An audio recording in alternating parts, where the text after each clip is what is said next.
I'm Stephen Garvey, founder, leader of National Citizens Alliance. Canadians First, that's NCA. And I would like to thank Sebastian and Tim for participating in this. We chose a remote location because of problems with Antifa and Halifax. We didn't want them disrupting our discourse tonight. So this is by special invitation only. And we invited the media locally, but none of them got back to us. This isn't surprising. They don't want to hear from us, in our opinion at NCA. They only want to hear from the mainstream career politicians. So we're here in opposition to what's going on in the country. We're here to give a voice of sanity to the issues, serious issues, facing our country. And we're going to get into them tonight. You will never hear this from the mainstream career politicians, what you're going to hear tonight. You will never hear it. Just look at the Gong Show last night. No substance. These people, just a charade of bickering. These phony career politicians, all of them. They're all just puppets. Puppets of their parties. And the globalist corporations are controlling those parties. And it's all hedged. But us leaders here, and I'm going to speak on behalf of everyone here, we don't have strings on us. We care about our country. That's why we're doing what we're doing. And I look forward to the debate. Thank you. Good.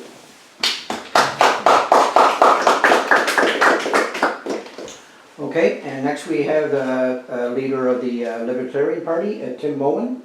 Yeah, hi. Thank you, Stephen, for putting this on. I feel like we're kind of in a clandestine setting here, sneakily trying to make Canada great again or something like that. I have to admit, I thought this was an exclusive leaders debate, not an excluded leaders debate. It feels cooler to be an exclusive leaders debate. None of the other main parties were invited, so yeah, sucks to be them. So they're excluded from our debate. The Libertarian Party of Canada has been around for about 45 years, and our platform and our policies have remained basically unchanged in that time. Our primary goal is liberty, and to us that means that you can't hurt people and you can't take their stuff, and you can't do that even if you're government. The same rules of ethics and morality apply to people in government as it does to you and I. And so so government's role is to protect the individual, it's not to impose on the individual. Society is made up of the individual. That's what makes Western civilization great, we believe, is that it's built around this idea that each individual is sacred, is sacrosanct in and of themselves, that each individual has inalienable rights to life, liberty, and the pursuit of happiness. And that's what our party stands for. And so our party is all about limiting government, putting it in chains, locking it down, and having it do its primary role, which is to protect the individual. And so our main policy platforms, for example, this election, are to eliminate taxation if we can, to engage in constitutional reform that protects property rights as well as free speech and gun rights. We have a terrible constitution in Canada. Get rid of equalization payments and that sort of thing. So I look forward to getting into some of these questions and chatting about how we can do that. Thank you. Great. Thank you. Okay. So I guess now we are going to go to our the first of our series of 7 questions, and we'll go back to Sebastian CoRhino from the Rhino Party. Woo. And it is, what is your party's immigration strategy? Yes, of course. Well, I mean, we want to welcome more immigration into Canada, but we think that all immigrants must be able to play ice hockey, and they must go to Tim Hortons at least once a week for 2 years before they set a foot inside Canada. First thing. Also, we have to ensure to ensure less immigration, but a steady population growth. We will promote the marriage between the cousins, And also, we have to say that 500 years ago, America was populated only with 100% Native Americans and First Nations. So thousands of illegal immigrants came here from Europe, and they had no passport, no visa, no working license, no green card, no building permit, and they did all what they did. They multiplied. They're my grandfather. And they do a lot of children, and they did not integrate. So I want that these illegal immigrants from Europe, from 4, 3, and 200 years ago, that we send them back to their country, and we keep only the legal immigrant that came here with a proper visa. Hear, hear? Thank you. Okay, well under 4 minutes. Oh, that was 4 minutes? Yes, this I was is 4 minutes? I thought it was the debate That's okay. place. That's okay. Okay, so I have 4 minutes for the answer. You still have, 2.5 minutes. Well, no, I mean, I'm good with that. I have something Okay. that's green, but it touch immigration also, but I can, yeah. Okay, thank you. Okay, so we're gonna go next to NCA leader, Stephen Garvey. Yeah. Quite the opening question. Probably one of the most profound issues facing this country. Sadly, you will never get a straight answer out of the mainstream parties. But in order to understand this, we got to look at the facts around immigration. In 2019, through all streams, there are over 1 million migrants coming into Canada through all streams. The mainstream media, which is working hand in hand with the mainstream parties, they tell you it's 300,000. They lie to you. They're lying to you. Anyone who is critical of immigration, who even questions the immigration approach of the country, you're labeled racist, white nationalist, supremacist, on and on. There's censorship. And Tim talked about liberty, but that's a violation of liberty in Canada in terms of freedom of expression, what they're doing. They're trying to suppress anyone who's questioning. That's violation of Western liberty, Western critical thought.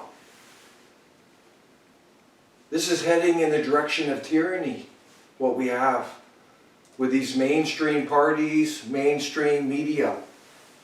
The immigration is out of control. New immigrants are costing $40 billion a year, according to a study out of SFU. We extrapolate those numbers based on the increased immigration. That's 40 billion taxation negative. That means they're consuming more services than taxes paid. Since 1990, new immigrants, 50% of them live in poverty and off government handouts. At NCA, we're not against immigrants, migrants, etc., but we believe put our people first. Our seniors, our homeless, our veterans, our unemployed, single moms, single dads, our students. So many Canadians are struggling. There's over 4 million Canadians who are food insecure. That means they don't have enough to eat. Over 4 million in our country. That's a human crisis in our country. What the government says, they don't have enough money. There's another thing I want to touch on to understand immigration. There's a lot of myths. They say that our country, we have an aging population issue. But if you look at the facts, we're growing 294 new Canadians every day right now. There's another myth that we have too many seniors. We have to pay for our seniors. Canada has the lowest senior population, 65 plus, in the G7. We're around 16.9%. Japan is around 26%. They're the highest. These are myths. And the most important one I want to touch on now is economic. Most economists say immigration has a minimal impact on the economy. What we're saying at NCA, we want a moratorium on immigration, followed by 50,000 or less total immigration coming in. We got to rein this mess in. Thank you. I'll touch on this further.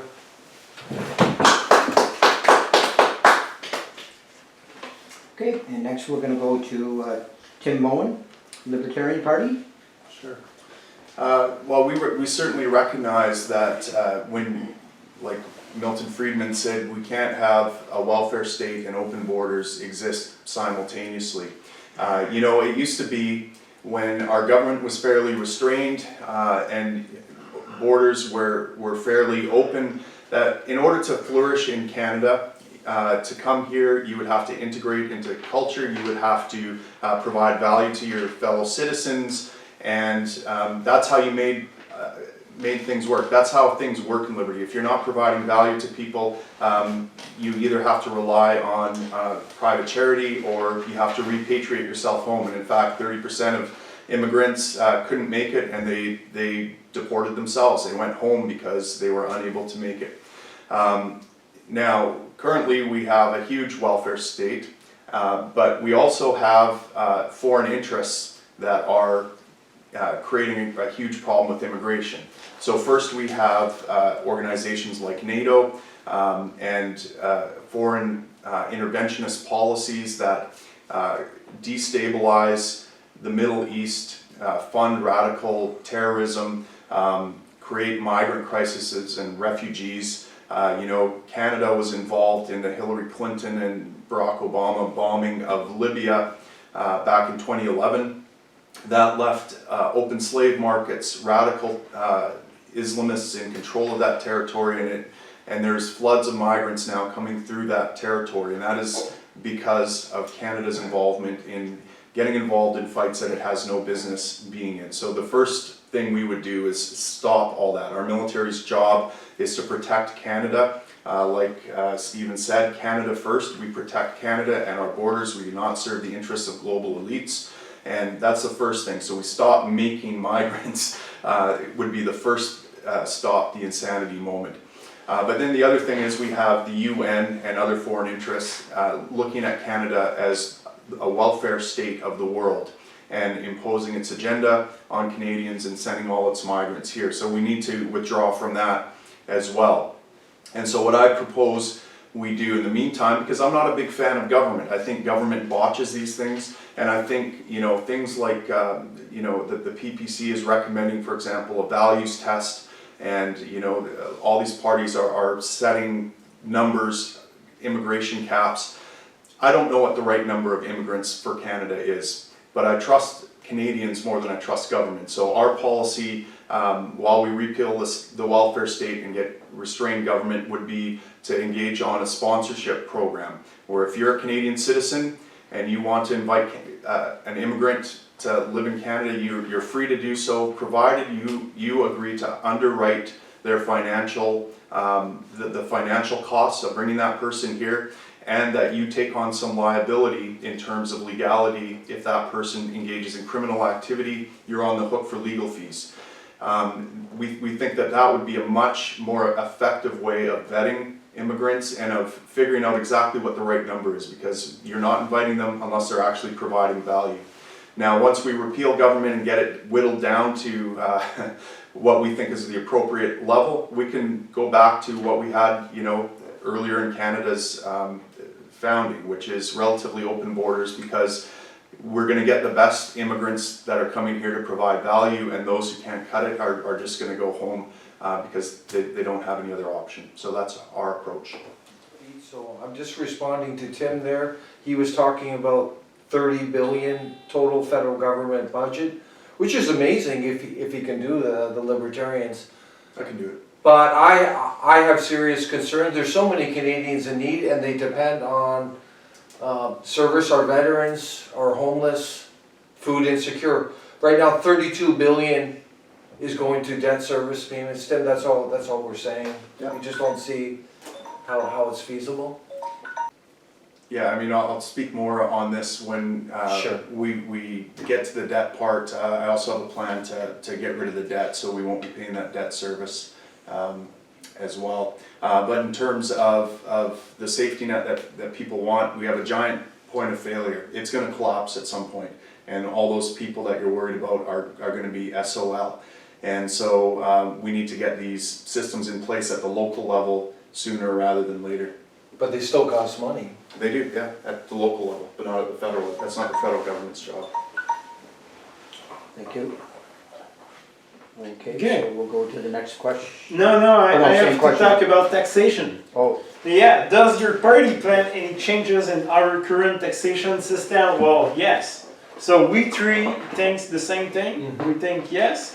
There's a lot to say, but tax brackets are very complicated for ordinary Canadians. The proof is that there used to be 10 tax brackets and now there's like 3 or 4 or whatever. And then I think we will go with a flat tax rate of 14.99%. So for everybody, very simple. And then we will add a tax on green products. Green products is greenwashing, it's dangerous. So we will use the tax on everything that's green to pay the debt. Oh no, that's the debt. Oh, I mixed up the two subjects. Okay. There's a subject about the debt, it's gonna come later. Sorry folks. So, and then what we will do, Tim said that it's a voluntary tax to buy things. If there's like GST, there's a tax on buying things. It's a voluntary tax because you can choose not to buy things and not to sell things. Well, we think that we will abolish all taxes by prohibiting buying and selling goods. So, very simple. And last thing, if you want more money and that's hidden from the market, well, we will find where is the black market, we will put cashiers at the exit of the black market, and we will tax the black market. So that's billions and billions of money, of fresh money inside the federal government that we will seek there. That's it for taxation. thank you. Thank you. Okay. Okay, so I guess we now go to the next question. And we go to Tim Moen. So the next question to Tim Moen, Libertarian Party. What strategy does your party have to deal with the federal debts and managing deficits? Yeah, well, we have a huge debt, right? At the federal level, it's about $700 billion. And in terms of unfunded liabilities, Canadians at all levels of government owe about $4.1 trillion in debt and unfunded liabilities. This is a huge amount. This is about $270,000 per Canadian. It's unsustainable, it's untenable. So we would pay off the national debt, first of all, by selling off assets. I mean, we could sell the CBC for probably a few $billion. We could sell crown corporations. We can sell off a lot. We could probably take care of all the debt if we sell off a good chunk of our crown corporations and assets. So that will get our debt down to zero, and then we just live within our means. We don't need to run deficit budgets. We can spend what we have coming in on an annual basis. That's about it. It's a pretty simple plan. Okay. Rebuttals? Good. No? No rebuttals, okay. So now we go to, yes, Sebastian, please. Yeah, federal debt. So, okay. Oh yeah. So a rhinoceros government will have net zero balanced budget, and not only we will do a net zero balanced budget, but we will do it retroactively for all the non-balanced budget of Trudeau, of Justin Trudeau. We think it should be illegal to have not a net zero balanced budget. And after that we will vote a law where it will be illegal for a Quebecer to be Prime Minister of Canada. Because all Quebecers, they do that. They all do that. It begins with Pierre Elliott Trudeau. He's the one that made that. He just fucked up the money thing of borrowing money from private banks. And so, as Prime Minister of Canada, I will personally write the law that no more Quebecers will be Prime Minister of Canada. Very important for the future of Canada. And after that, we will open hundreds of tax havens. We will accelerate climate changes to make Canada warmer. And with all the tax havens all over Canada, we will welcome billions and billions of fresh money from abroad that will come here inside Canada, and we will be able to pay the debt. And last thing, we will have new revenues. So we will put commercial advertisement inside the House of Commons and inside the Senate to help pay the debt. I like it, I might steal that. Thank you. We have a rebuttal, Stephen, 30 seconds. I know many Canadians don't like Quebec Prime Minister, Yeah, you know, I agree. but that's discriminatory. Your policy is very discriminatory. And I'm going to report you to the human rights. Yeah, but Quebec did not sign the Constitution of Canada. They're not part of it. They did not sign the Chart of Rights and Freedom. The human rights still applies to them. So, I mean, they didn't sign the Constitution. So, Time. Mhm. Thank you. Okay, no more rebuttals? Okay, so now the same question goes to Stephen Garvey, NCA. Yeah, thank you. It's nice. I think we're all in agreement about the debt. It's out of control. Here's another way to look at the federal debt. It's over 1 trillion market debt right now. The debt service payments on the federal debt alone to banks is around 32 billion a year. The debt service payments nationally on all the provincial, municipal, federal debt is around 66 billion a year. This is without touching the principal.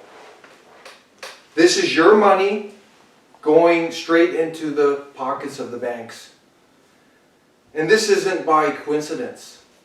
In 1974, Pierre Trudeau, happens to be a yeah, Quebec politician, shifted the public lending rate from the Bank of Canada, which used to serve the people of Canada with low interest loans, to central banks who print our money now, who control our currency.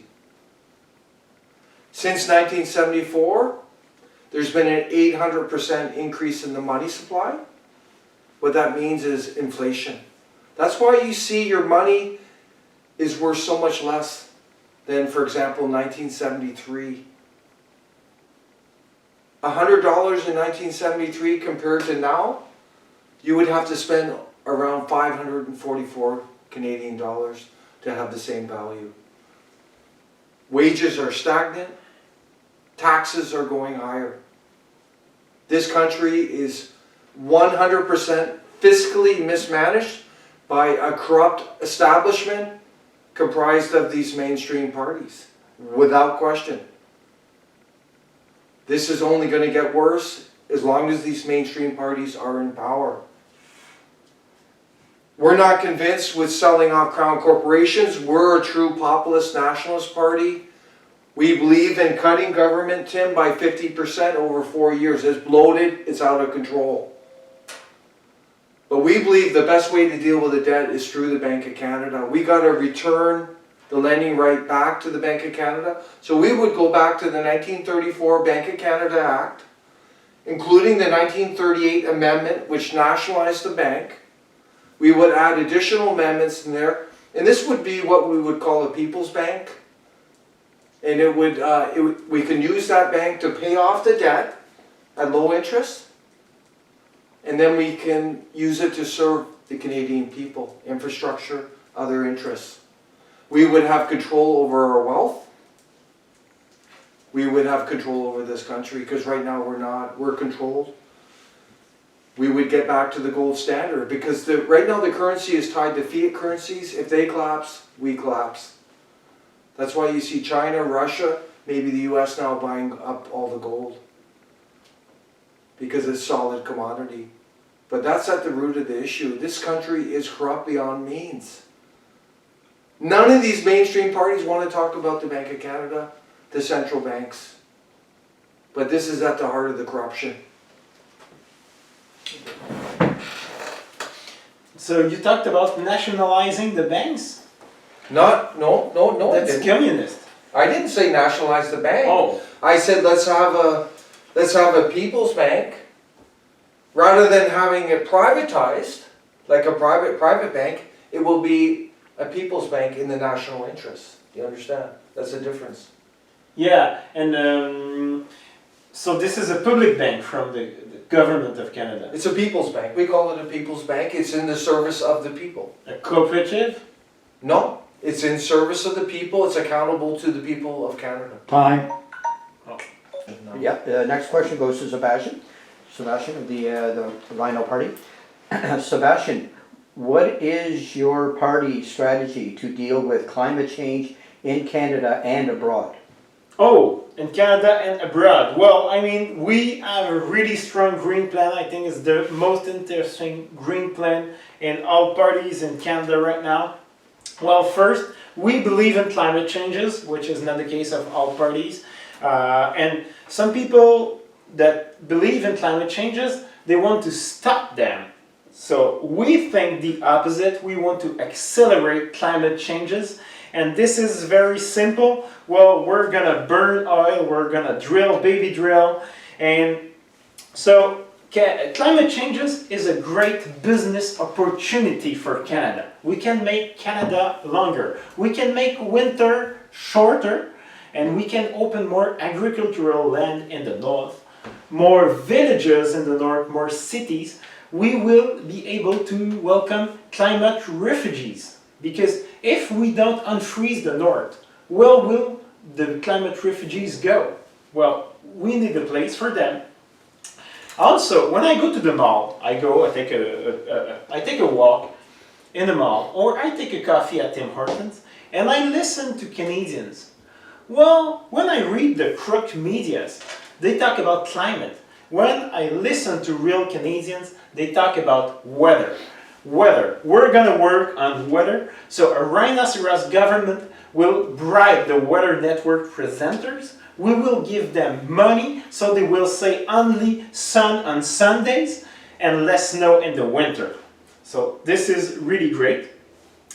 And also we think that the dinosaurs were made by God for us to use. And so God made this oil and we have to use it. We have to use them.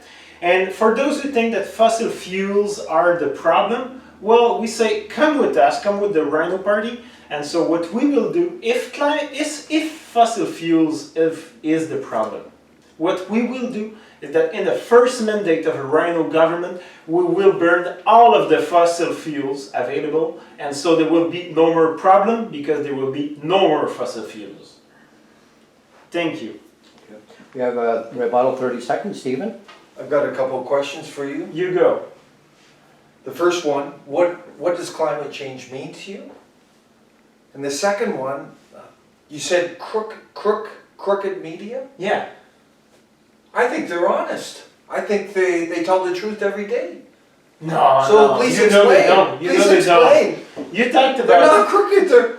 they didn't even came They here share as facts media. every day. The truth. Depend if there's some media that are correct. And so the first question, what is climate change? What does that mean to you? Climate heating. Time. Okay, that's good. Okay. Well, there is 2 rebuttals, I guess, per question. You want another rebuttal? Climate heating? Yeah, Climate heating. Is that like, let's make it warmer. it's like I turn on the heat and it starts coming up? Is No, that what it is? It's happening naturally because we're burning oil, and so it makes more carbon dioxide in the You sure? environment. Yeah, Who told I you believe that? in that. Who told you that? Crooked medias. No, they're honest. They tell the truth every day. Facts. Nothing but facts in the media. But that's good. But so we want to have beaches on the 3 oceans. Time. Any more rebuttal, Kim? No? Okay. All right, so I'll bring this question next to, I'm mixed up. Stephen, what is your party's strategy to deal with climate change in Canada and abroad? Climate change. All the hysteria. What's going on here?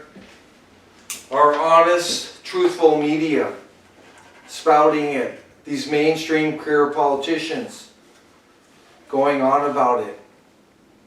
Ooh, it's the big boogeyman. I'll share the reality with you. Some people may not like it, but so be it. Climate change, in our opinion at NCA, is a natural phenomena. There's a cycle between warm and cold periods. It's been going on since the Earth existed, in our opinion.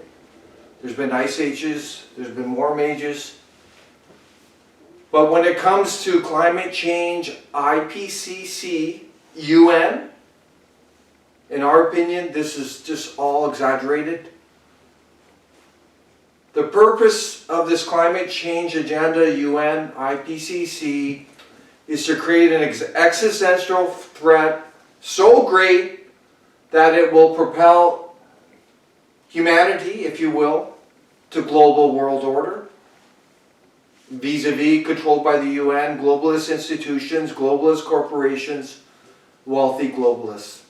That's the only agenda here. It's a way to control. Carbon taxation is a way to enslave humanity through more tax, taking from people and funding this. This isn't made up. Dr. Tim Ball, for example, is one scientist, climatologist out of Manitoba, who has done work on this, exposing this. Incredible work. Look up Dr. Tim Ball when you get home or later tonight. He's attacked the whole root, the whole premise of climate change, the whole carbon dioxide. The basic science, carbon dioxide is only a little tiny fraction in the atmosphere. It's having an irrelevant, insignificant impact on so-called UN climate change. The climate models are exaggerated. The Ministry of Environment and Climate Change is peddling exaggerated climate models. And I can send you some. They're like predicting 1.5 temperature increase when there's only been 0.4. And there's scientists in the US and Russia who are saying the same thing. This all started with Maurice Strong, Canadian. He set up the Earth Summit in 1992. It led to UN Agenda 21, which Mulroney adopted, which led to UN Agenda 2030, which Harper adopted in 2015. This is being implemented on all levels of government, and it's all about globalist control, erosion of Canadian sovereignty, global citizenry, open borders. That's what's going on, everyone. This is the big picture of why the transformation is going on in Canada. It's related to replacement migration, which is coming into Canada. There's actually a UN program called UN Population Fund. Quote, they have a replacement migration agenda. This is what's going on. This is the truth. None of these mainstream parties want to talk about it. The mainstream media would never talk about it. But do your fact check. Go search Agenda 21, Agenda 2030, look up Tim Ball, get the facts, get informed, so you can make the best decisions for you and your family. NCA will end the carbon tax. We will end this nonsense. Time. Thank you. Okay, so I guess we go to the same question to Tim Moen, Libertarian Party. Sure. Well, I mean, I think the first thing that we have to do is look at what other parties are, what their highest value is when it comes to this topic. So the highest value with most parties and most people in this space is about minimizing environmental impact. And of course, if our goal is to minimize environmental impact, well then humans always impact their environment, just like every other living organism. We adapt the environment and we use the environment to provide for us, while humans have to go. We look at it from a different lens. We think that the environment, the proper metric to measure environmental policy is human flourishing. So human life is of utmost importance here, and the degree to which our climate policies affect human flourishing is what we're looking at. We all live in Canada, and we understand that the climate is an adverse climate. It's constantly trying to kill us.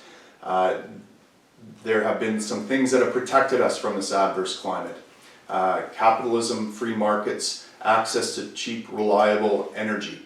Over the past century, climate-related fatalities have fallen by 95%. Over the past 3 decades, 1 billion people worldwide have been lifted out of poverty because of free markets and trade. This is a good thing. This means that they can survive their climate, they can survive, they can afford air conditioning in hot temperatures, they can afford heating in cold temperatures, and they can withstand and adapt to the climate, the Earth's climate, which is very hostile at times to human life. Most climate policies undermine the very things that protect humans from a climate, and so we're opposed to most of these policies, carbon taxes and cap and trade and all these things that hinder markets and innovation. In order to get to the next energy paradigm, we need to open up the markets. So we take the exact opposite tact and we say, okay, if there's a climate emergency coming and it is man-made, what we need more than ever is less government and more liberty. We need people to have access to cheap, reliable energy, and we certainly need it in Canada. You know, it's places like Fort McMurray, the heart of the oil sands, where environmental solutions are being generated. It's the free market, it's entrepreneurs that have solutions, nuclear energy. These solutions already exist. We just need government to get out of the way, and we need to unleash the market so that entrepreneurs that naturally want more efficient and cleaner energy can get to those cleaner energies. And we also need to be able to protect humans at the same time, and that means not depriving them of food, shelter, and clothing. And you get the impression from some of these green candidates that they would be cool with 6 million people starving to death slowly to save a coral reef or something like that. And you know, that would make Thanos blush. Thanos, at least he killed, his environmental policies killed people instantaneously, and he didn't discriminate between rich and poor. These Greens want to kill millions of poor people slowly and with great suffering. So if you're going to go green, at least adopt Thanos' policy, but I say let's go with liberty instead. Thank you, Tim. We have a rebuttal from Stephen. Well, do you believe in does the Libertarian Party believe in the UN climate change on IPCC? I don't know. To me, to us, it's irrelevant whether it's happening or not. Well, it's huge policy in Canada. They're all talking about it. Yeah, if it is happening, but if it is happening, our point is that's an even more urgent demand on limiting government. So whether it's happening or not. But it's actually, the whole agenda is to create a one world government through it in global world order. Well, I could see how you could come to that Fine. conclusion. Would the Libertarian Party Fine. support that? Well, no, we certainly wouldn't. No, but wouldn't that eliminate all the other governments? Wouldn't that be efficient? No, that one world government is not what we want. We want 7 billion governments, not one government. Yeah, so Yeah, what do you want? now, Who's your question to? we talked about,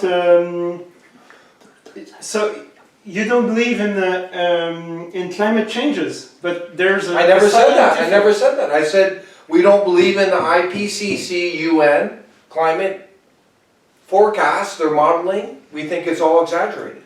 Yeah, it's hard to know the future. Of course it is, but based on science, I can't get it in all tonight. Go look up Tim Ball, and he will explain it.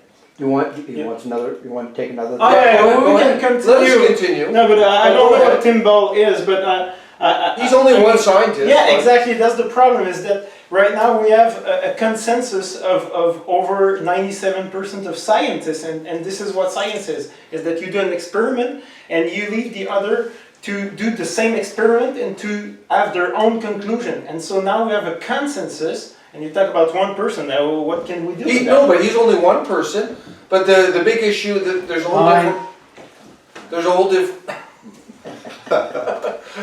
Okay, any other rebuttals? Yeah, you've had go, two- go. yeah, I wonder about, but You've had two. the climate, two you know, things? That's okay. Okay. That's a good subject. Okay. yeah, we have enough time forecasting weather. But what they're trying to do is forecast climate. And they have projections going 20, 30, 50, 100 years, 200 years in the future. These models have been proven to be exaggerated. And we believe that there's a political agenda behind it because IPCC UN is a political body.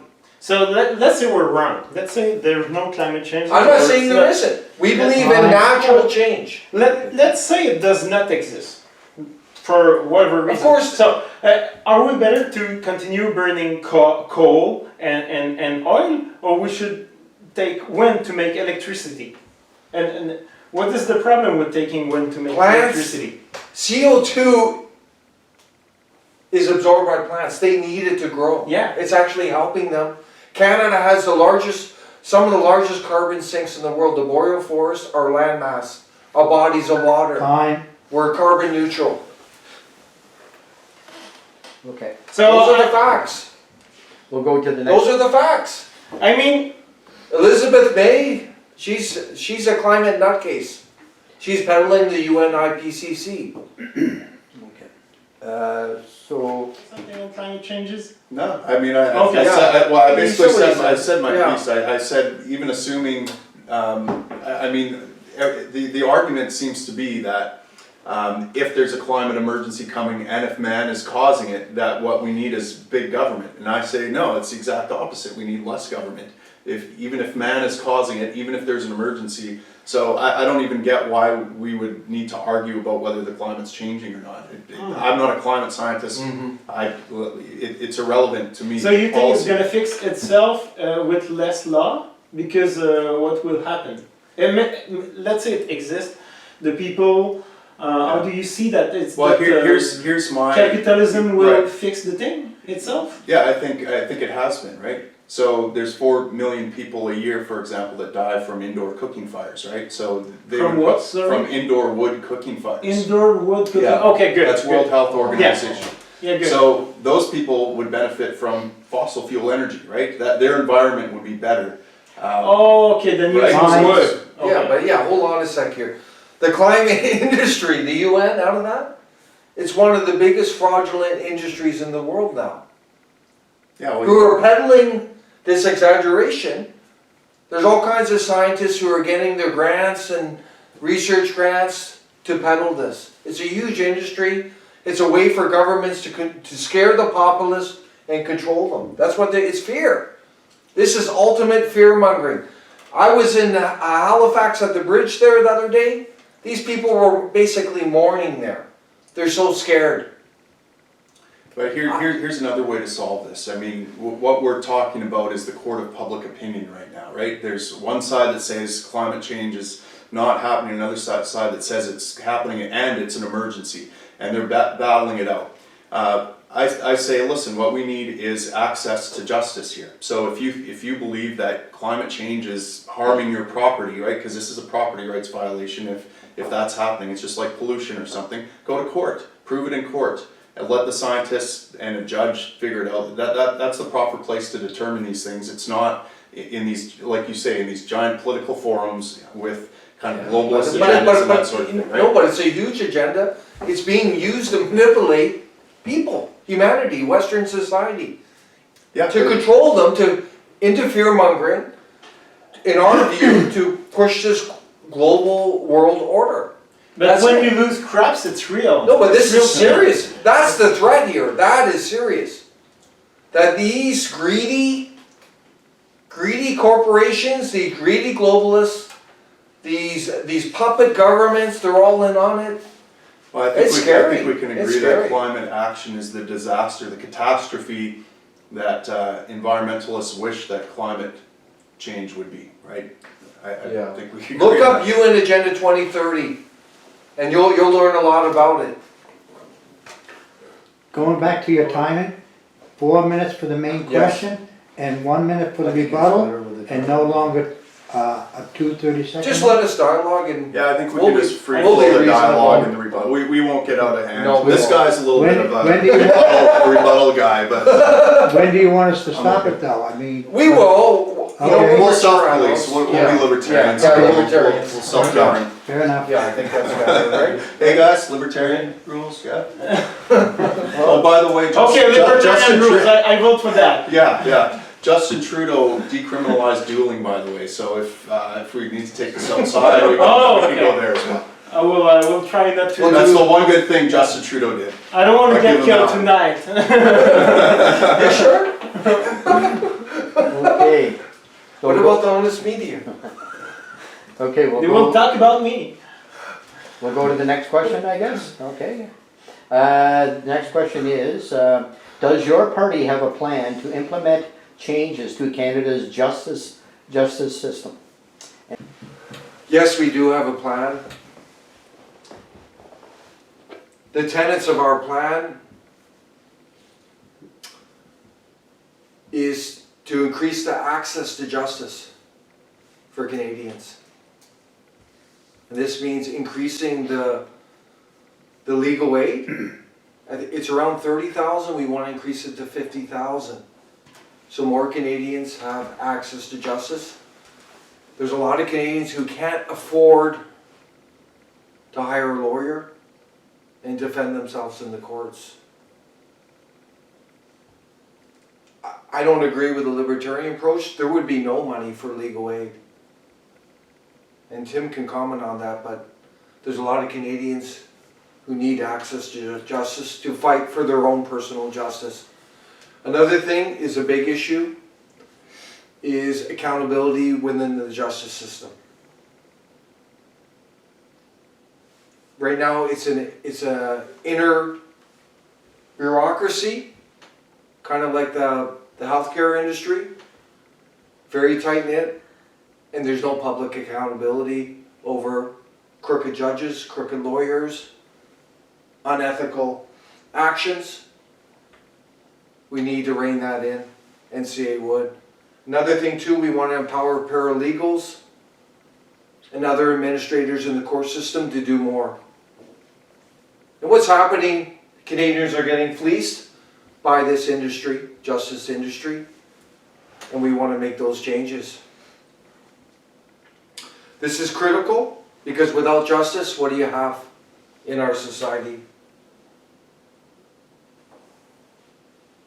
That's all I'm going to say right now. Thank you. Any rebuttals? Really? No. Okay. All right, so I guess we'll pose the same question to Tim Moen of the Libertarian Party. Does your party have a plan to implement changes to Canada's justice system? Sure. So,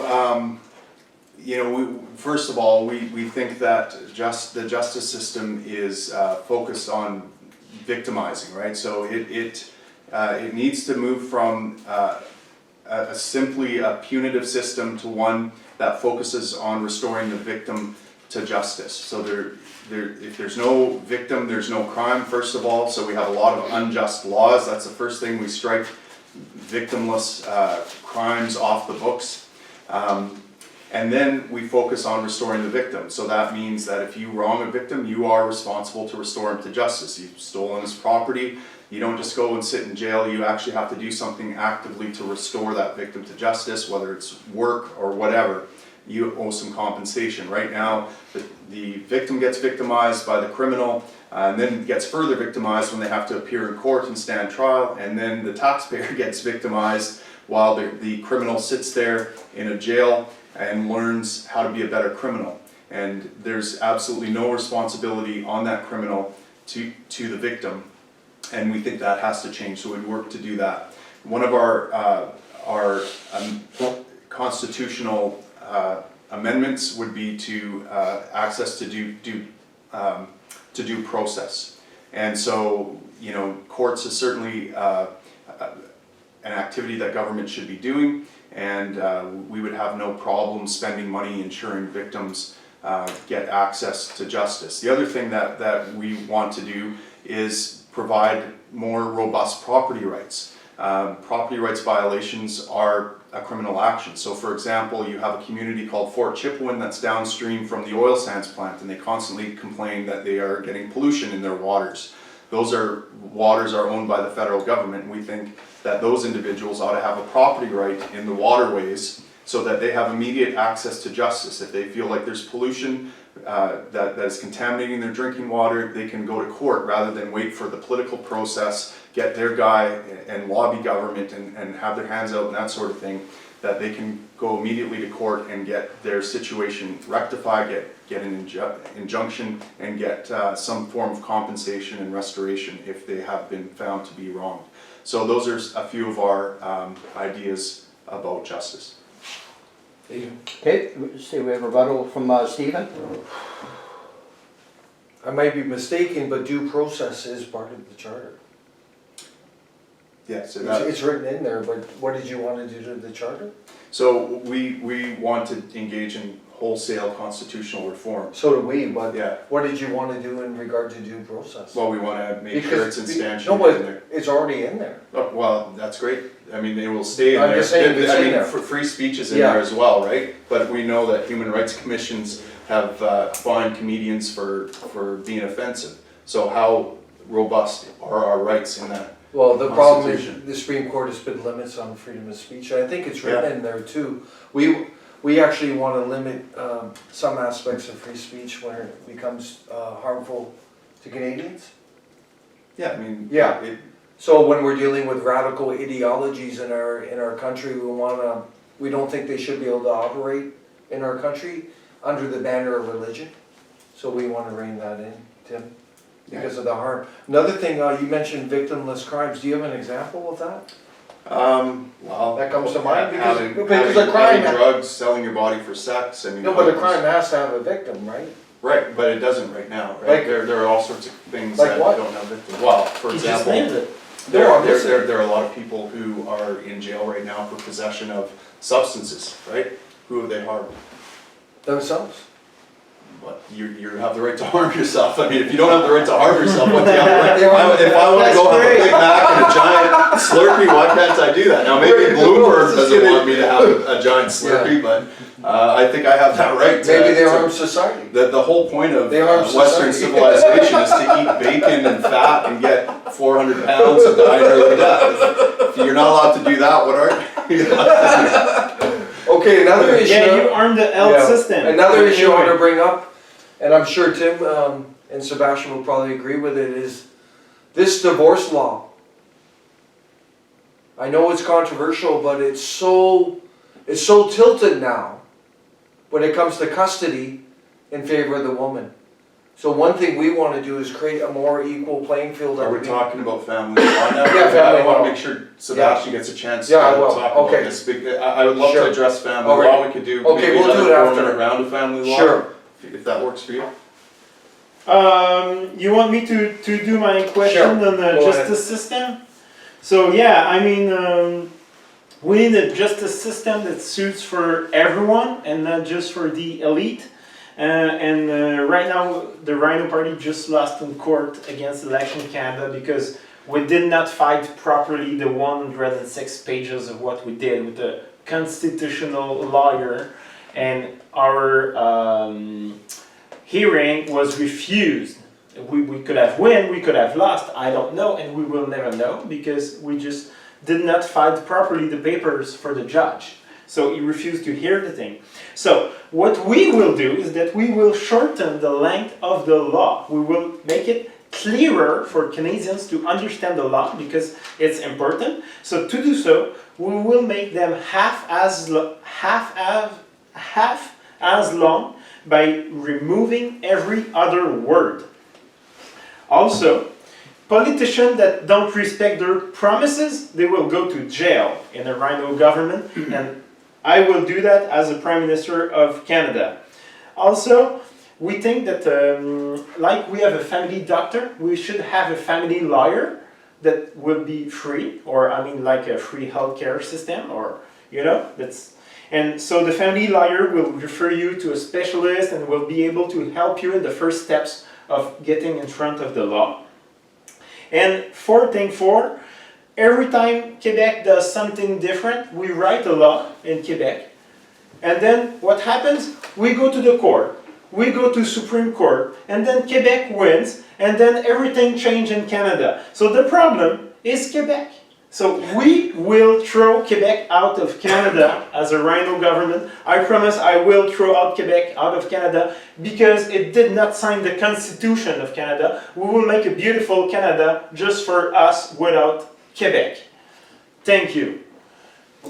Where will Quebec go? Well, I mean, it's not gonna move. It's gonna It stay sounds like we're there. gonna throw it somewhere. Oh yeah, well, I wish I could. You If I don't, could. you don't like Quebec wild people? No, I'm tired of them. Are you? That's why I'm here. Yeah. What's wrong with them? They have great Oh, culture. they do everything different. There's a Well, they're problem. standing up for their culture, their heritage. Well, What's wrong with I mean, they will do it in their own country. I don't want to hear about that. And what about these politicians? You said politicians who lie? Yeah, they will go They, to they jail. will go to prison? Yeah. Do you agree? Yeah, but But hold on. all the crowd agrees. Hundreds of people here. Okay, so I guess us non-career politicians will be left, right?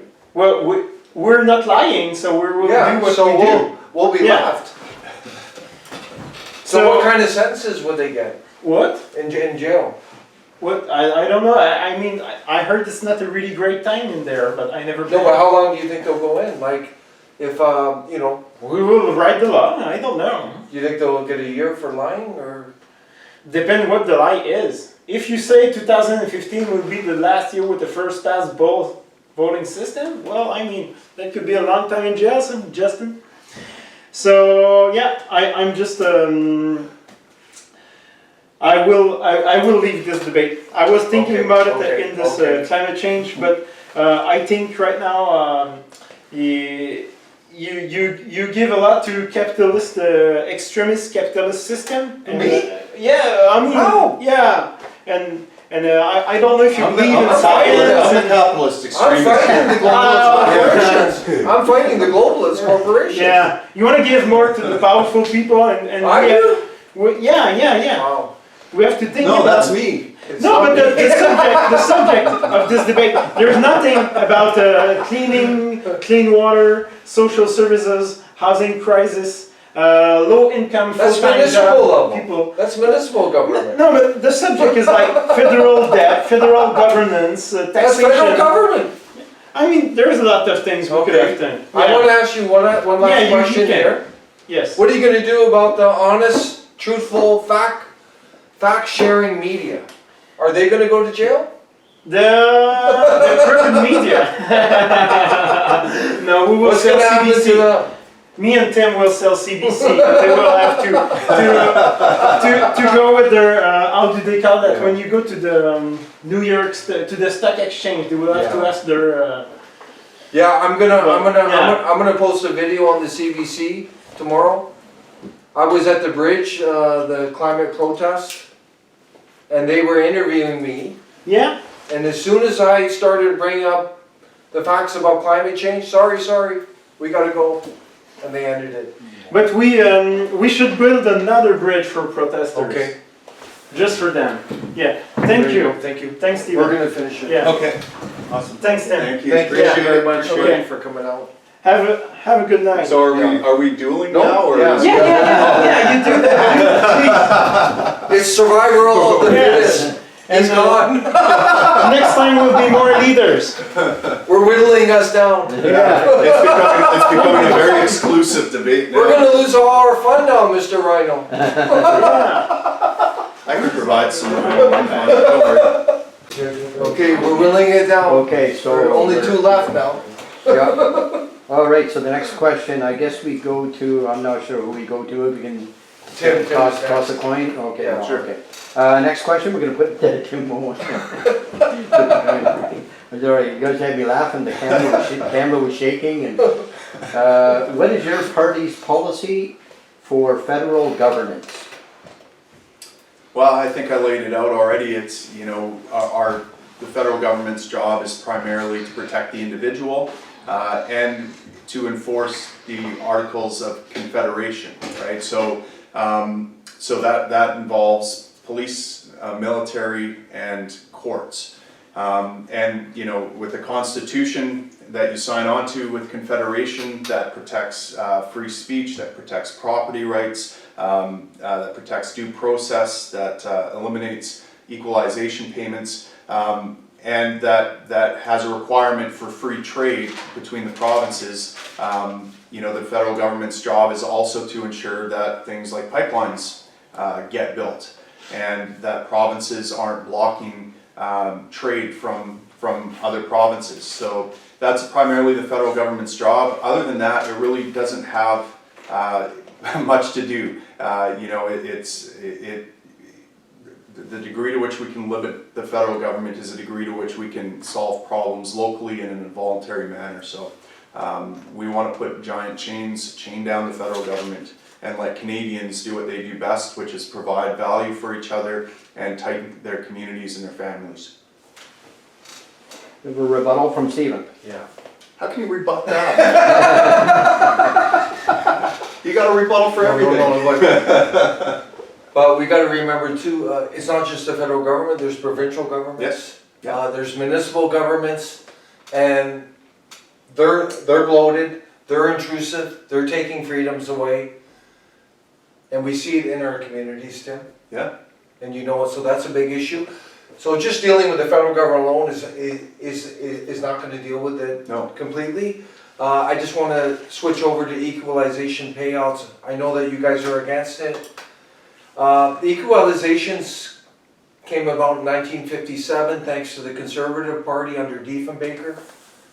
And they're actually in the charter thanks to the mainstream parties. Mm-hmm. It wasn't just Trudeau, Pierre Trudeau. But we at NCA see some value there of helping to elevate areas in Canada that are less unfortunate in terms of resources. Why can't they crowdfund? No, but hold on a sec. But our issue with the equalization payouts is the hand-down welfare approach, Tim. Yeah. This is one of the most ill-conceived ideas, thanks to the Conservative Party. 100% welfare handout. What we say at NCA, we want to redesign the equalization payouts so they're a hand up. So what we're proposing, if you're going to get something, you're going to provide something. They're going to have to produce in order to receive. Because right now it's straight welfare.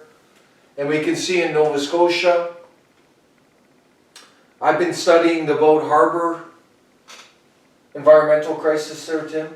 It's a textbook example of government corruption, incompetence over decades, wasting our tax dollars. The effluents are just flowing out into the North Humber Strait. The company's off the hook, the pulp mill. Northern Pulp's off the hook. And the big losers, the taxpayers. Not only of Nova Scotia, but those provinces providing the equalization payouts to Nova Scotia. Which is, I think they're about 3.4 billion. They may be more this year, every year. Yeah. But that's a travesty. But I think you would agree with that. They have to, you can't just, I know with homeless you can give them, you know what I mean, because they have nothing. But to give these provinces just a handout, they have to have some incentives. They have to get more productive to earn that money. There has to be an earning component. That's what we're saying. You're right. Your assessment is. Essentially, what it's become is the provinces that implement the most socialist policies that then have the worst economies get all the money from. But it's being wasted Canada, by crooked politicians. There's deals with corporations, like the Northern Pulp. In 1970, the Nova Scotia government signed an agreement that they're not liable for the pollution they're spewing into Boat Harbor and into Northumber Strait. You know who's liable? The people of Nova Scotia. And beyond that, people in Alberta, Saskatchewan, BC, who are funding the equalization payouts. This is what's going on. It's horrible, Tim. Agreed. That's only one example I looked at, but that's why it's great I'm here, Tim, because I know what Alberta is. And then I'm here, I can compare the two, and allows us to provide leadership, right? So. Okay, cool. Thank you, okay. And, so, did we both answer? No, I gotta go now. Okay, so Stephen, what's your party's policy for federal governance? The federal government's, it's top down. It's bordering dictatorial. We have no say on immigration numbers coming in. We don't really have a say on anything. We have mainstream parties that are working hand in hand with the mainstream media, and they're all controlled by the interests above. Power Corporation, the Desmarais family, for example. Other corporations controlling them. Canadians have been completely disempowered. They're basically told to shut up after elections. During the elections, it's only the mainstream parties you really get the coverage, Tim. This is a form of tyranny, what's going on. And most Canadians know there's no democracy here. It's a joke. But we're fighting. I know Tim and I are fighting. We're not strained. We wanna disrupt this corrupt system, NCA. It's crooked. It's anti-democratic. It's eroding our freedoms every day. We believe we want to turn it upside down. We want to empower the Canadian people through recall. For example, we want the Canadians to be able to recall any MP. Any MP. We want more referendums to give Canadians a say. That's going to cost money, but we're going to be a more democratic country. Our people are going to have a say. We want a referendum on the Senate. This nonsense with the Senate's been going on for decades. We would have a Senate on the UN, withdrawing from it. And let the people decide. We would have a referendum on other issues, but we would also support citizen-initiated legislation to bypass these MPs in Ottawa. So they could actually, and this is something the Libertarian Party would support, I'm sure, because it's liberty. You're actually giving citizens a say to actually have a say in what's happening to the country and the policy. We also would support a national non-confidence vote after 1 year of government forming. So the people can actually remove that government instead of having to wait for the next election. We want to empower the Canadian people. What this is premised on, and it's kind of, it wouldn't work right now because of our honest, truthful, fact-driven media. Because of that, it probably wouldn't work right now because so many people are informed. So many people understand the big issues. I'm being satirical there. I got it. Yeah. You see what I'm saying? We need an informed electorate, which will make this work. This is about fact-finding, providing the truth to the people, and that's what Tim and I are trying to do. What a beautiful country we'd have, wouldn't we? If it was based on truth, facts, empowering Canadians. Isn't that what our country should be about? Look at the nonsense in this country. It's an absolute joke what's going on. It's a charade. These mainstream career politicians. Time. Call them out. Call them out. Everyone call them out. I do. I hope you do too. And I will continue to do so. I tried to get Trudeau in a Yeah. boxing ring. Just Get so them you know. all. Call them all out. And I'll be posting great video tomorrow showing you. No rebuttal. Yeah. Okay, okay, great. I'll rebuttal myself. Okay, we're gonna go to the last question. Oh, good. The best one. Yes. To Tim Moen, Libertarian There you Party. go. Okay, 4 minutes, yeah. Yeah. Does your party recommend changes to Canada's relationship with the United Nations? If so, please explain. Yeah, I mean, I think we should pull out of the UN. I don't see the point in it. And further to that, I think we should also reconsider our position in NATO as well. That often gets overlooked. It's become a globalist organization that serves a global elite and makes Canadians less safe and less wealthy. You know, you ever have one of those friends, you go out with your boys, and there's this friend that's constantly getting drunk and getting into fights?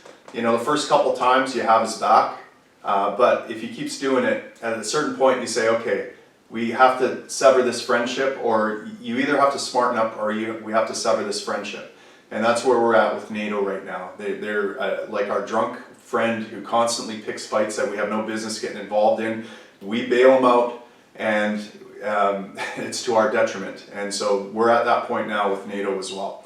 So yes, pull out of the UN, and we're going to have to reconsider our position with NATO and some of these other globalist organizations as well. And on top of that, we have to take a hard look at a lot of these managed trade deals which try to smuggle in global elite and foreign interests and undermine our sovereignty. So we're getting attacked at all sides from people that aren't Canadians, that aren't Canadian citizens, that don't give two iotas about Canada. And they're using Canada and Canadians to advance their own selfish ends, and that has to stop, and we would stop that. Rebuttal? No, amazing. Sorry? I'll make my statement and we can dialogue. Sounds good. Oh, okay. The political establishment in Canada, these mainstream parties, their offshoots, they're infiltrated, they're in bed with the UN. Louise Arbour, she used to be a federal judge. She was in charge of the Human Rights Commission, and now she was behind the UN Migration Pact. Maurice Strong, who's on the Privy Council, who's now deceased, he brought their summit, UN Agenda 21. So the strings for this federal government to the UN, they're almost completely in bed together. What's happening now? The UN is actually dictating our immigration policies. They're telling us how to deal with the First Nations. They're giving us scorecards. What this is doing is eroding our sovereignty.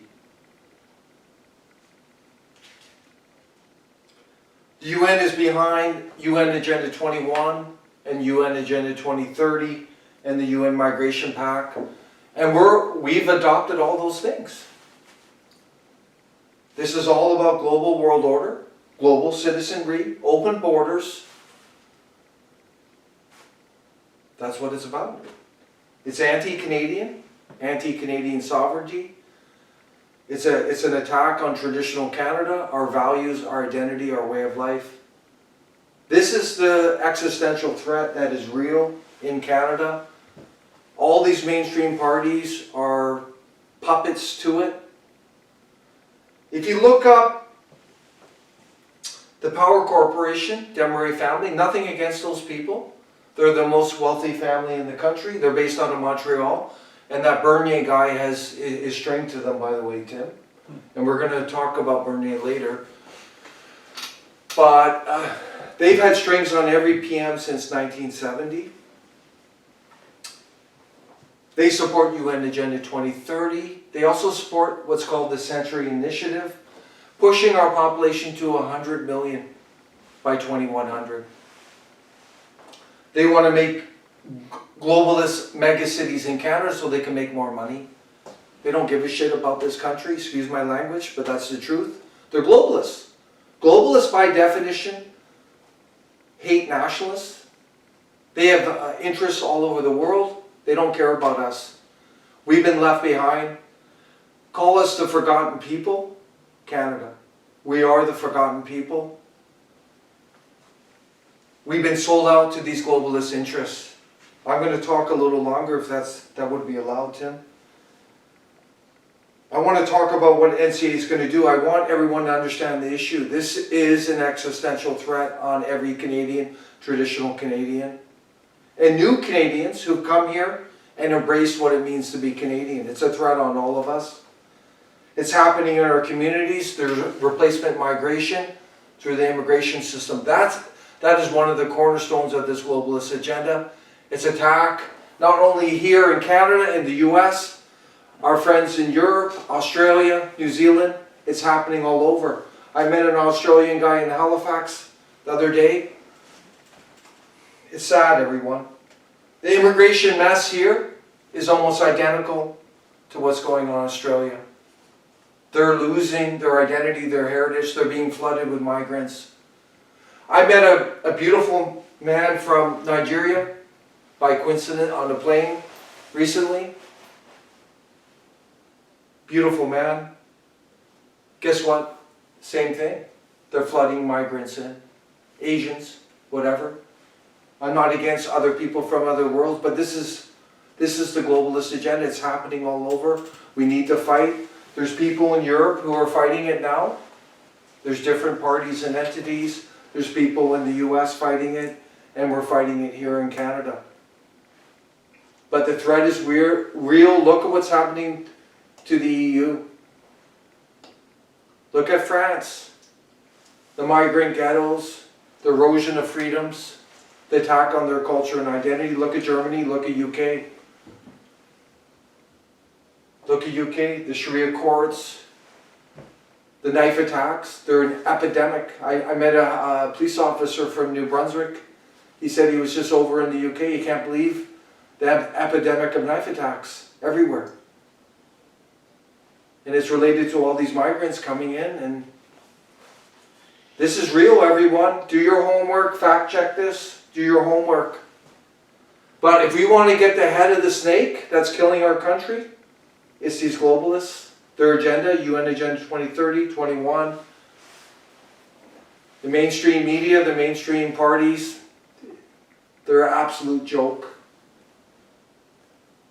You got to start supporting parties like Libertarian and NCA.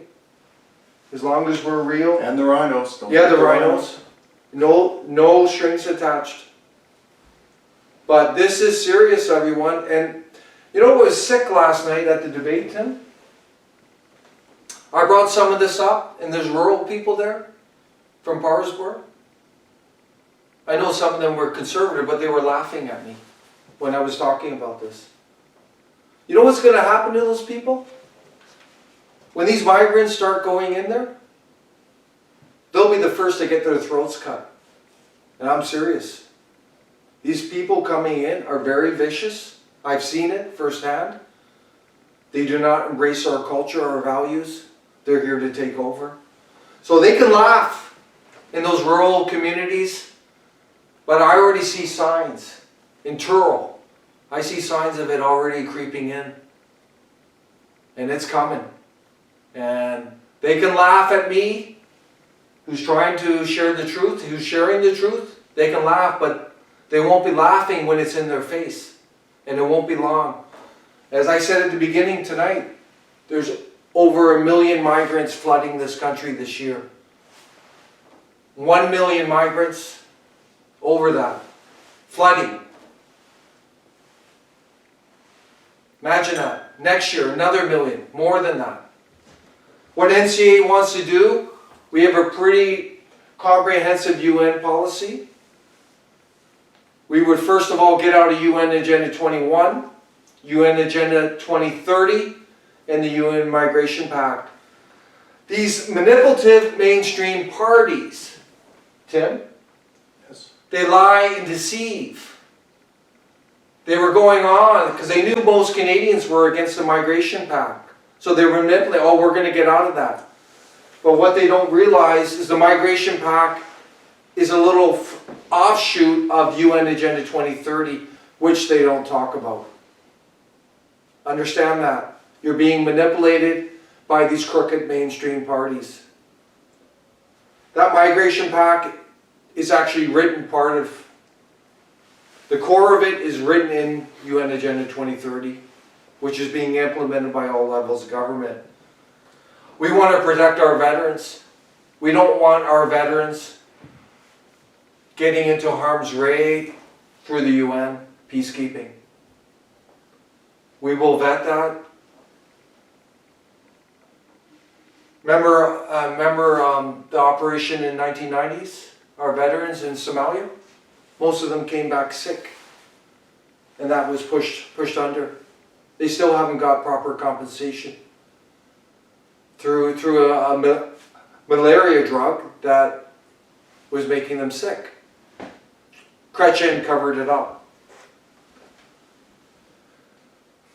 Unlike the Libertarian Party, we believe the best approach to deal with the UN is actually have a national referendum on withdrawal. We would do that within 6 months of forming government. Let the Canadian people decide. That institution, Tim, as you know, is amoral. It's lost its way. And I'll give you one example. You got Saudi Arabia, which has the worst women's rights records in the world, one of the worst human rights, and they're on the Women's Human Rights Commission, UN, the Human Rights Council. How corrupt can you be?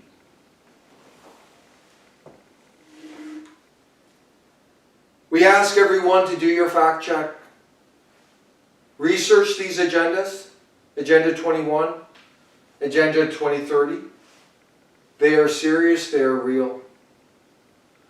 And one final thing we want to do is end all voluntary funding to the UN.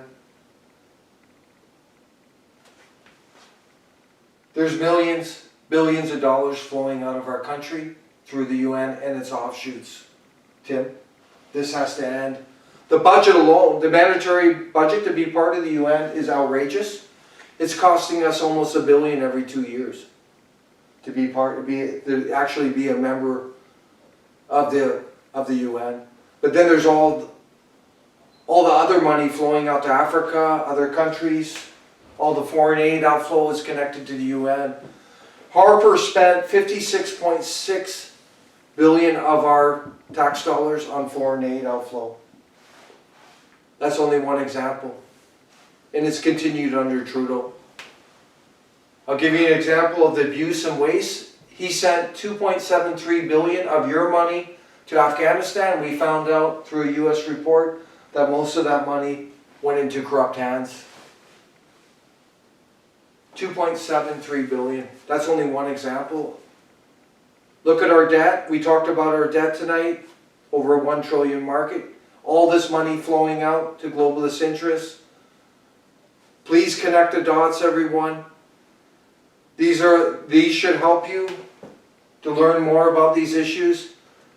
But our country is under threat right now. Serious threat from the globalists. They are real.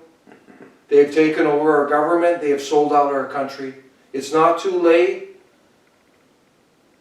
but we need to really rise up. Thank you.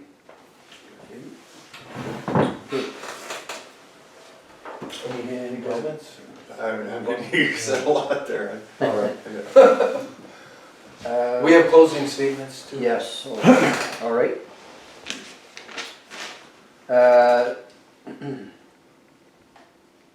Okay, it doesn't say here. 2 minutes. 2 minutes, okay, so closing statements. We'll start with Tim Moen, 2 minutes for a closing statement. Sure. Well, I think, you folks have gotten a pretty good sense of what the Libertarian Party stands for. I agree with a lot of what Stephen says. We do face an existential crisis. Our our assessment is that that crisis comes largely from government, too much government.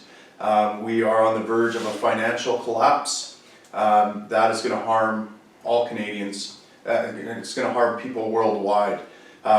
We need to do something fast to get that resolved. We haven't even touched on what government has done to marriage and the family. You know, we have an epidemic of fatherlessness, and fatherlessness has been linked to drug addiction, to unwanted pregnancies, to criminal activity, to dropping out of school. So much of what ails our society right now has to do with a breakup of marriage and the family, and that is linked to big government programs. And so I would just encourage folks out there to go to our website, libertarian.ca, take a good look at our platform and look at what we've highlighted as some of the problems and some of the solutions, and I think you'll be surprised and pleased with what you see there. Thanks again, Stephen, for this opportunity. I appreciate it. Yeah, wonderful. Thank you. Okay, Stephen? Yeah, I want to thank Tim and, well, where's Sebastian? Yeah. He left it. Is this a prank by him? Maybe he's in the window. This character is turning into a pumpkin yet to leave. Yeah, I agree with Tim. There is an existential threat. I think it's more than a financial collapse. That's the global system, the bubble. There is a housing bubble in Canada, Tim, which is pretty severe, and the taxation is out of control. But we believe at NCA, we're true nationalists, true populists.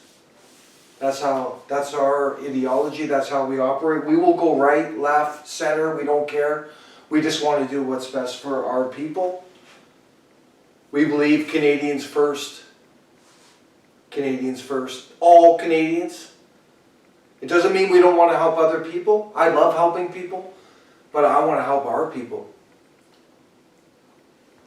The 4 million, over 4 million that are food insecure. Around 5,000 veterans on the streets. We got about 700,000 seniors that are living in poverty. We have students, Canadian students, mired in debt. I can go on and on about it. It's outrageous what's going on, the foreign outflow, the globalist sellout, this honest, truthful media we have. These honest, truthful, mainstream career politicians.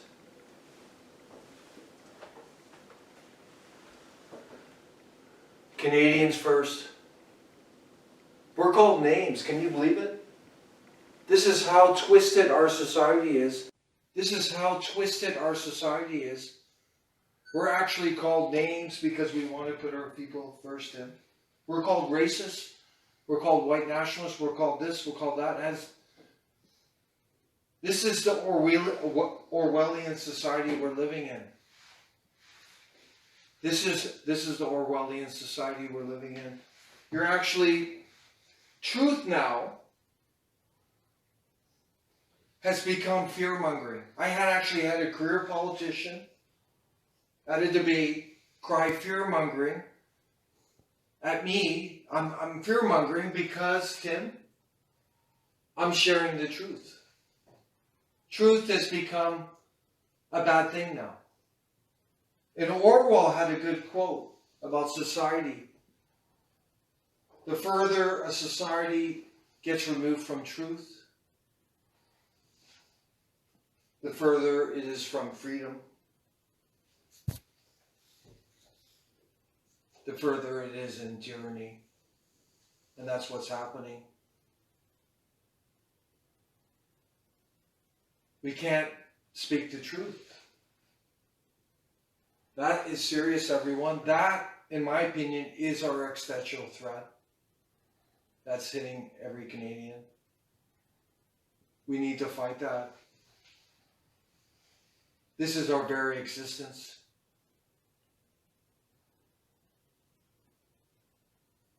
Do not lose hope. I know Tim and the Libertarians are fighting. NCA, we're fighting every day. We cannot do it alone. So you believe in our message? Stand up. If you're apathetic, you don't care, it's only going to get worse. It's the truth. It's only going to get worse. Think of your kids. If you don't have any kids, do it for your neighbor. Do it for other kids. Do it for the country you love.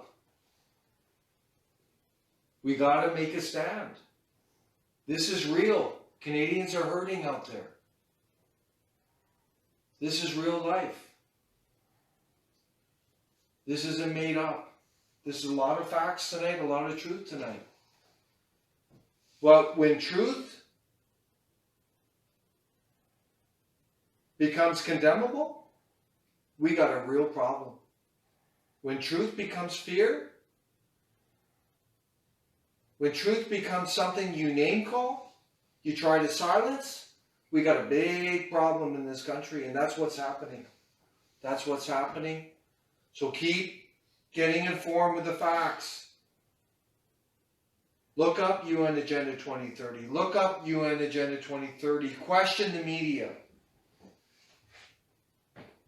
Go to alternatives that are real. Don't get manipulated. The country is in peril right now. We're on we're at crossroads right now. If it gets worse, we're going to lose this country. It's going to go. There's two ways this country can go right now. We can continue down the globalist path, and we'll become a globalist village, as Trudeau talked about in 2015, devoid of any distinct identity, heritage, cultural norms. Our Western values will be just a minority artifact. And this is why the mass immigration is coming in. It's diluting Canadians, traditional Canadians. And by 2100, if it continues, we're going to be a minority, traditional Canadians, down to 20%. This is factual. Look up Dr. Kaufman out of the University of London. He's done great work on this. We could go down another path of Canadian patriotism, nationalism in all its beautiful senses of Canadian sovereignty, Canadian freedoms, civil rights, liberties, taking pride in your country, putting your people first. Those are the two trajectories that we face right now. It's a decision we all got to make. In this country, the one here, loving your country, that's about truth, honesty, working together. Look at the other path, silencing, more tyranny.